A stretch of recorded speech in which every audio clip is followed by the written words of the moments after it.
तो आज हम स्टार्ट करने जाते हैं क्लास 8 का चैप्टर नंबर 3 अंडरस्टैंडिंग क्वाड्रिलेटरल्स। काफ़ी इजी सा चैप्टर है और पहली एक्सरसाइज में तो सिर्फ 2 ही क्वेश्चन है। इस वाली वीडियो में हम उसके पहले दोनों क्वेश्चन देखेंगे और साथ साथ इसका इंट्रोडक्शन देखेंगे। देखो इंट्रोडक्शन इंपॉर्टेंट है क्योंकि अगर ये समझ में आ गया ना तो इसकी अगली जो बची एक्सरसाइज है वो तुम्हें आसानी से क्लियर हो जाएंगी। इसमें ये कुछ टॉपिक देखेंगे कि कर्व क्या होता है, पॉलीगन क्या होता है, डायगोनल, ये सब कॉनकेव, कॉन्वेक्स और रेगुलर और इरेगुलर पॉलीगन्स क्या होते हैं। ठीक है, बस ये सब देखना है इसमें। सबसे पहले शुरू करते हैं कि कर्व क्या होता है।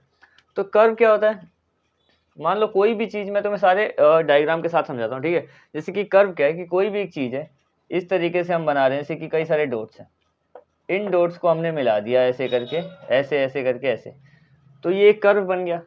ठीक है, अब दो टाइप के कर्व होते हैं। कर्व बेसिकली कुछ नहीं है कि लाइंस, अगर मैंने सीधी लाइन खींची है तो भी वो एक कर्व है। ठीक है, और ऐसे मैं लाइंस को डॉट को मिलाते मिलाते चल रहा हूँ तो भी वो एक कर्व है। यानी कि कर्व ऐसे ही बन जाता है। मान लो मेरे से एक ऐसे भी पेन चल गया तो एक कर्व बन गया। ठीक है, ये दो अलग अलग है। और अगर बात करें, जैसे मैंने कोमा लगाया छोटा सा, ये भी एक कर्व है। और अगर देखें तो कर्व दो तरीके के होते हैं। एक होता है सिंपल कर्व। देखो सिंपल कर्व क्या होता है, जो कि एक दूसरे को क्रॉस नहीं करता कभी भी। सिंपल कर्व क्या करता है, ध्यान समझना, जो क्रॉस नहीं करता। जैसे कि फॉर एग्जांपल ये दोनों के दोनों सिंपल कर्व है। ये वाला देखो, ये वाला जो हिस्सा है ये कहीं भी जा रहा है पर अपनी बॉडी को दोबारा टच नहीं कर रहा। ठीक है, या फिर इसकी बात करें, अब होता है एक non simple curve. Non simple curve में क्या होता है, देखो जैसे कि मान लो एक क्रॉस का निशान है। ठीक है, ये इसका एग्जांपल है। तो ये एक एक दूसरे को इस पॉइंट पे इसने टच कर दिया और क्रॉस कर दिया। सिर्फ टच करना, देखो टच तो हम कर सकते हैं पर क्रॉस कर दिया ना अगर एक दूसरे को, तो फिर वो नॉन सिंपल कर्व में आ जाता है। बड़ी सीधी सी बात है। ठीक है, तो ये हो गया।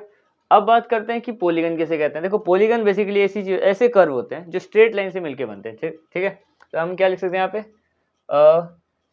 Curves that made by only straight lines, only straight lines. ठीक है, अब देखो इसमें यहाँ पे इसका एग्जांपल क्या हो सकता है। ये हो गया हमारे पास, एक स्क्वायर हो गया, रेक्टेंगल हो गया, ये सीधी सीधी लाइनों से मिलके बनते हैं तो ये कर्व है। कर्व तो है पर पॉलीगन है साथ में। ठीक है, जैसे कि मान लो ट्राइंगल हो गया, ट्राइंगल भी क्या है, सीधी सीधी लाइन से मिलके बनता है। लेकिन अगर बात करें सर्कल की, तो सर्कल एक कर्व तो है। ठीक है, बट क्या दिक्कत है यहाँ पे कि ये स्ट्रेट लाइन से मिलके ना, तो ये पॉलीगन तो नहीं है। लेकिन अगर सर्कल की बात करें तो सर्कल कौन कौन से फॉर्म को जस्टिफाई कर रहा है, जरा ध्यान से समझते हैं। देखो सर्कल पॉलीगन नहीं है, अभी तक जितना हमने समझा, सर्कल पॉलीगन नहीं है लेकिन कर्व है। तो इन दोनों में से कौन सा कर्व है, सर्कल इन दोनों में से कौन सा कर्व है, वो है सिंपल कर्व। क्योंकि सर्कल जब बनता है ऐसे करके ड्रॉ होता है, वो किसी को कट करके ना अपनी, देखो जैसे ये वाली लाइन है, इसको कट करके कहीं ऐसे दूसरी जगह नहीं जा रहा है, ऐसे करके ओवरलैप नहीं कर रहा है, बस छू रहा है दूसरे हिस्से को एक पॉइंट पर। ठीक है, इसलिए वो सिंपल कर्व में आ गया हमारे पास। अब बात करते हैं डायगोनल्स की, डायगोनल्स क्या होते हैं। देखो डायगोनल, मान लो एक पॉइंट है, पॉइंट, दो पॉइंट से मिलकर एक लाइन बनती है। जैसे कि मान लो हमारे पास दो पॉइंट से मिला दी हमने, एक लाइन बना दी सिंपल तरीके से, इस तरीके से लाइन बन गई। अब ये जो ये पॉइंट है और ये पॉइंट है, ठीक है, ये एडजेसेंट पॉइंट्स है, मतलब एक दूसरे के साथ जुड़े हुए, जो एक लाइन से इस लाइन ने इन दोनों पॉइंट्स को जोड़ दिया। ठीक है, लेकिन अगर कोई तीसरा पॉइंट आ गया यहाँ पे, ठीक है, और उससे भी वो पॉइंट जुड़ा हुआ है, ठीक है, और अगर ये शेप मान लो मैंने रेक्टेंगल की बना ली, रेक्टेंगल से इजी समझ में आ जाएगा तुम्हें। रेक्टेंगल के 4 पॉइंट होते हैं, ये एडजेसेंट साइड है इसी साइड की, ये भी। अब मान लो इसको छोड़ के, जो बिल्कुल पास पास जो जुड़े हुए साइड्स हैं, इसको छोड़ के अगर कोई तीसरी की साइड जाने की हम कोशिश करें, जो कि बहुत दूर का पॉइंट है, पास का भी पॉइंट है पर एडजेसेंट नहीं है, मतलब जो टच है उस साइड से अलग कोई तीसरा जाए, तो ये होता है डायगोनल। इसको कहते हैं डायगोनल। ठीक है, जैसे कि स्क्वायर है, स्क्वायर में भी ये दोनों साइड तो पहले ही जुड़ी है, लेकिन जो तीसरी साइड है उस पर अगर हम जाएंगे ना ऐसे बीच से होते हुए, तो हमारे पास डायगोनल बनता है। ये डायगोनल होते हैं। ठीक है, शेप चाहे कोई सी भी हो, अगर कोई जैसे दो टच वाली साइड जो पहले से एडजेसेंट है, यानी टच है हमारे साथ, ये वाली इधर से जुड़ी है, इधर से जुड़ी है, लेकिन कोई तीसरी साइड जो हम बीच से आर पार कर रहे हैं, ठीक है, तो वो होता है डायगोनल। अब बात करते हैं कॉनकेव पॉलीगन और कॉन्वेक्स पॉलीगन। एक एक चीज को समझते चलेंगे और एक एक एग्जांपल मतलब जितनी भी ना, सब में उसको लगाते चलेंगे। अब जैसे चाहे डायगोनल की बात करें, डायगोनल तो मैंने तुम्हें बता दिया बीच में होता है। स्क्वायर, स्क्वायर इन दोनों में से कौन सा है, स्क्वायर पॉलीगन है और कर्व है। देखो मुझे ये बताओ कि स्क्वायर कर्व है कि नहीं, स्क्वायर कर्व भी है, क्योंकि कर्व क्या है, कर्व कैसा भी बना दो कर्व कर्व ही होता है। ठीक है, हाँ डिपेंड ये करता है कि इन दोनों में से कौन सा है, तो वो नॉन सिंपल कर्व है। क्लियर। अब बात करते हैं कि कॉनकेव पॉलीगन क्या होता है। कॉनकेव पॉलीगन का मतलब क्या है, देखो दो तरीके समझ लो, जैसे तुम्हें समझना है। मैं तुम्हें दो दो आइडिया दूंगा, दोनों के, इसके भी और इसके भी, जो अप्लाई करना है कर लेना, जिससे तुम्हें समझ में आ जाए समझ लेना। देखो कॉनकेव पॉलीगन की पहली क्या होता है कि एनी एंगल, कोई भी एक एंगल या फिर एनी वन, या फिर एनी एंगल बोल देते हैं, एनी वन एंगल लिख दो, चलो any one angle is more than 180 degree, one छोड़ो एनी लिखो, एनी एंगल इज, कोई भी एक एंगल जो होता है वो 180 डिग्री से ज़्यादा होता है। 180 डिग्री कब बनता है, यहाँ पे मैं दिखा देता हूँ तुम्हें, ये स्ट्रेट लाइन पे 180 डिग्री बनता है, यानी कि कोई इससे भी ज़्यादा होता है ना, अगर कोई एक एंगल 180 से भी ज़्यादा है तो फिर वो कॉनकेव पॉलीगन है। दूसरा, इसमें जो डायगनल्स होते हैं ना, डायगनल्स, डायगनल, वन डायगनल लिख लेते हैं, या फिर यही लिखते हैं डायगनल फॉर्म आउटसाइड।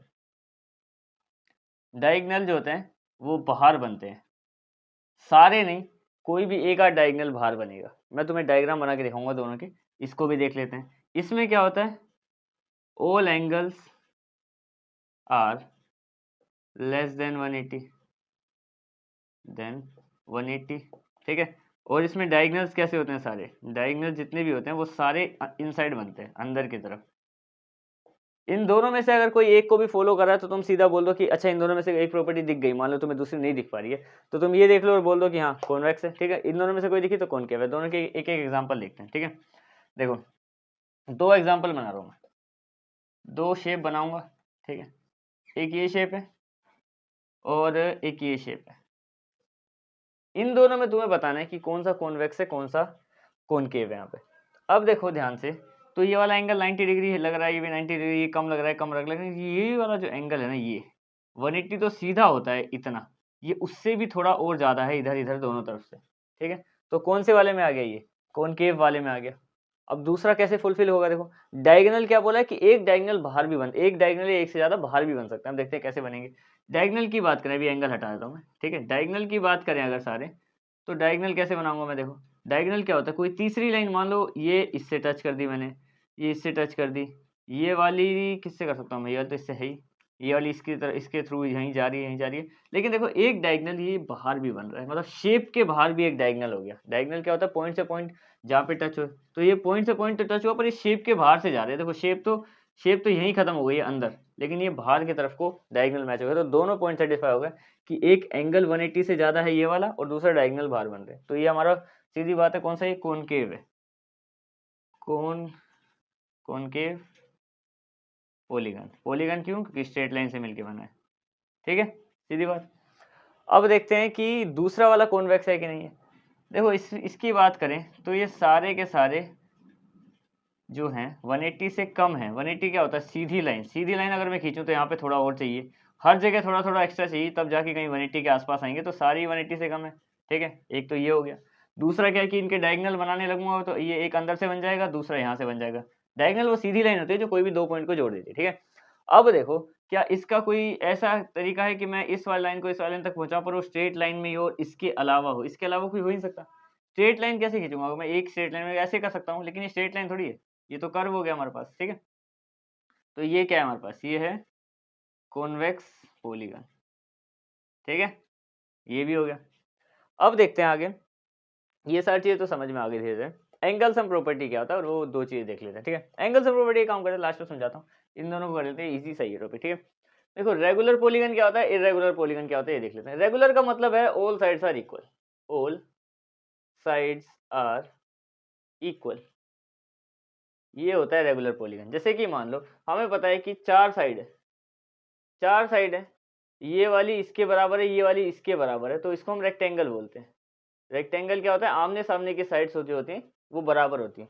लेकिन क्या फिर ये रेगुलर, रेगुलर का मतलब क्या है, ऑल साइड्स आर इक्वल, तो ये रेगुलर नहीं है। फिर रेगुलर की बात करेंगे ना तो वो होगा स्क्वायर, ये सारी इक्वल, तो वो स्क्वायर है, स्क्वायर, ठीक है। या फिर कोई ट्राइंगल है जिसमें सारी साइड इक्वल है, कौन सा ट्राइंगल होता है इसमें सारी साइड इक्वल होती है, इक्विलेटरल ट्राइंगल, यहाँ पे लिख रहा हूँ मैं, इक्विलेटरल ट्राइंगल, ठीक है। और बाकी कोई भी होता है उसके पीछे हम रेगुलर लगा देते हैं, रेगुलर वर्ड लगा देते हैं। अच्छा इरेगुलर क्या है कि sides are different in size, sides are different in size, ठीक है। वो अपने साइज के हिसाब से, भाई कोई साइड बहुत बड़ी है कोई छोटी है, उस हिसाब से चलता है। जैसे कि फॉर एग्जांपल रेक्टेंगल हो गया, मैं इसको मिटा रहा हूँ इस वाले को, यहाँ पे इसका एग्जांपल शो कर देता हूँ आपको।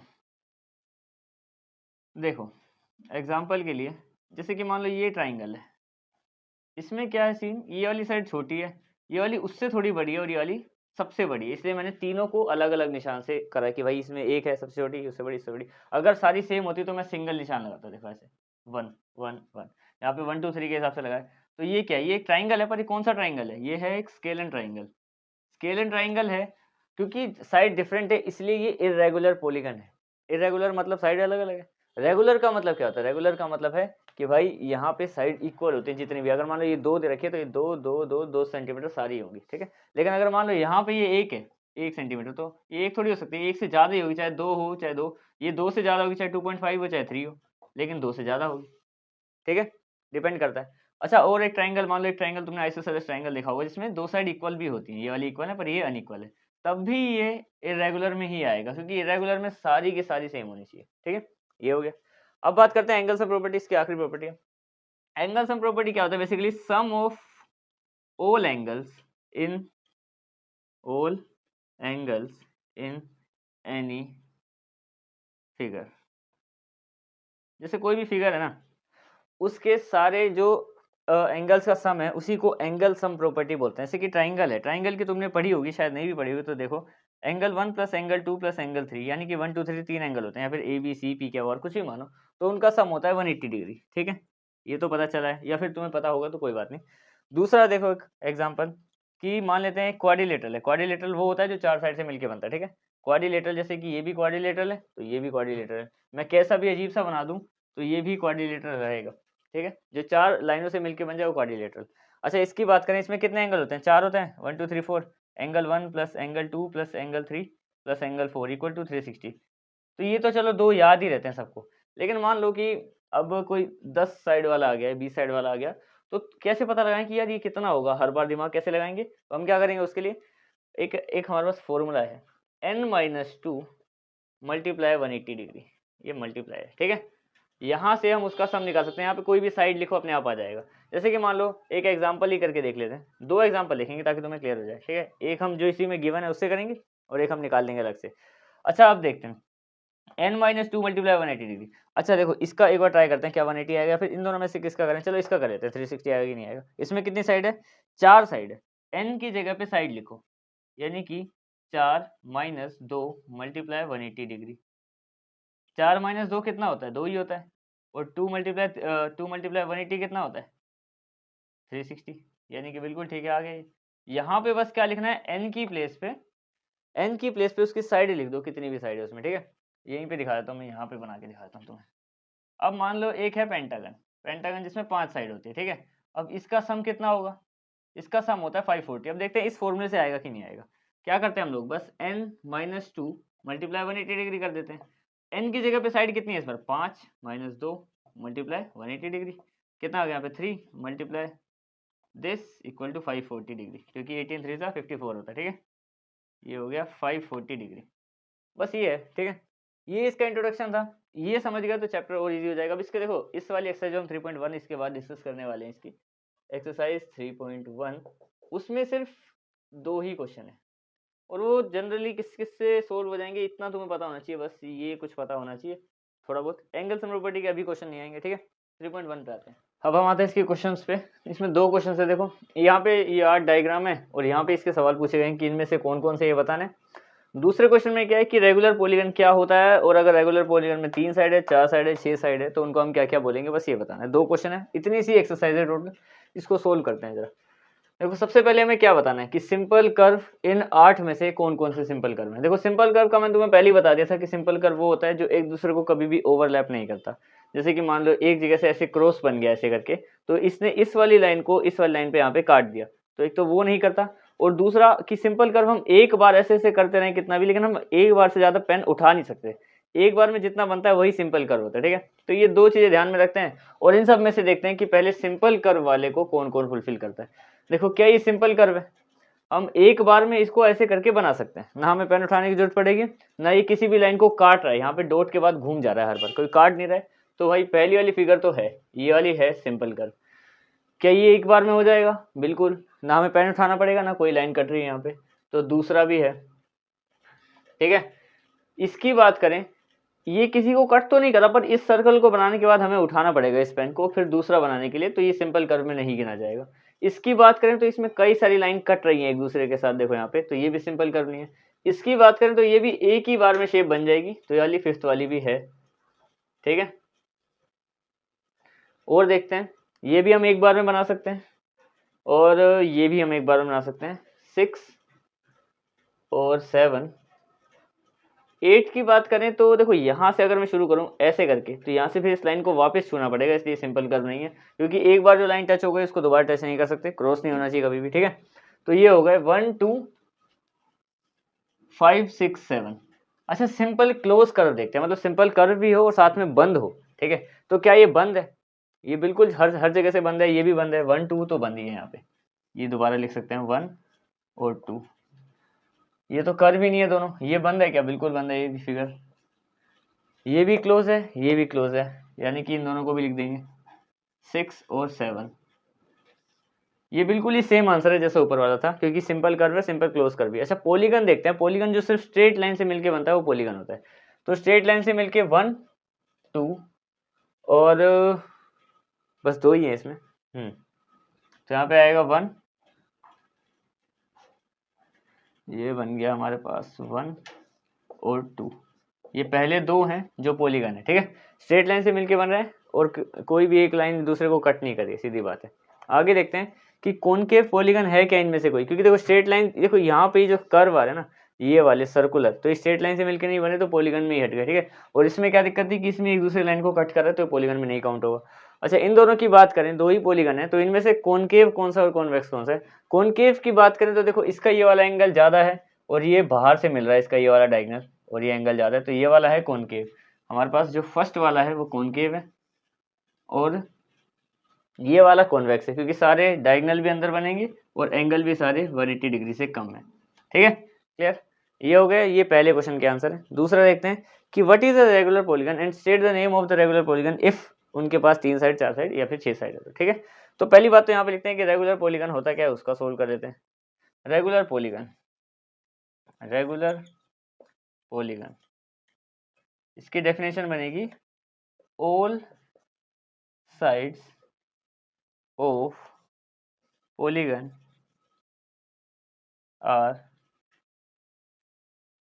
Are equal. ये तो हो गई डेफिनेशन, जो ये सवाल पूछा था इसका जवाब। अच्छा, तीन साइड कौन सी होती है ट्राइंगल की? ट्राइंगल की सारी साइड इक्वल है तो उसको क्या बोलेंगे हम? Equilateral triangle, equilateral triangle. ये हो गया पहले का जवाब। दूसरा, 4 क्वाड्रिलेटरल है, 4 साइड से मिलकर क्वाड्रिलेटरल बनता है और चारों की चारों साइड इक्वल है तो क्या हो गया? स्क्वायर, ठीक है। अगला देखते हैं कि 6 की 6 साइड इक्वल है, 6 की 6 इक्वल है तो वो बनता है हेक्सागन। हेक्सागन वो होता है जिसमें बेसिकली 6 साइड होती हैं, लेकिन सारी इक्वल है तो रेगुलर हेक्सागन, रेगुलर हेक्सागन, ठीक है। तो यहाँ पे ये कंप्लीट हो गया पूरा, इसमें इंट्रोडक्शन भी था और पहली एक्सरसाइज भी कंप्लीट कर दी, ठीक है। अब इसकी नेक्स्ट एक्सरसाइज में मिलते हैं, तब तक दैट्स इट।